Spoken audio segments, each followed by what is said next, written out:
La parole est à Richard Liogé de La République En Marche. Merci, Monsieur le Président. Monsieur le Président et Messieurs les Présidents et Vice-présidents, vous avez évoqué en introduction l'évolution du 1% logement vers Action Logement que vous représentez.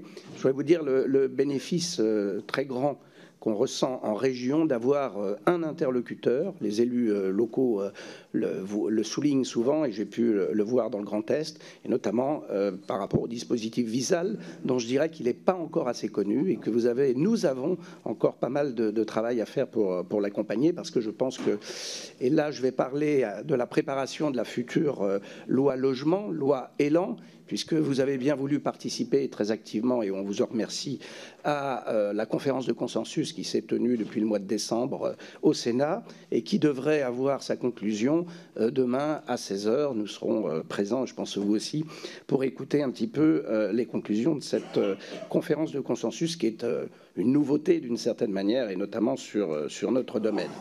On attend, et vous l'avez dit, beaucoup de choses dans ce cadre de vous encore, et peut-être d'ailleurs un quatrième contrat avec l'État, puisque vous en évoquiez 3 tout à l'heure.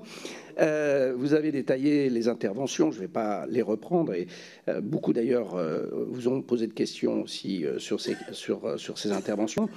Notamment sur la fracture territoriale. Je voulais vous demander peut-être un peu plus précisément comment vous voyez votre intervention, puisque cette fracture territoriale, vous l'avez dit en centre-ville, elle doit se faire de manière conjointe. Et enfin, dernière question, votre intervention sur le locatif intermédiaire, comment est-ce que vous voyez la possibilité d'intervenir? Merci.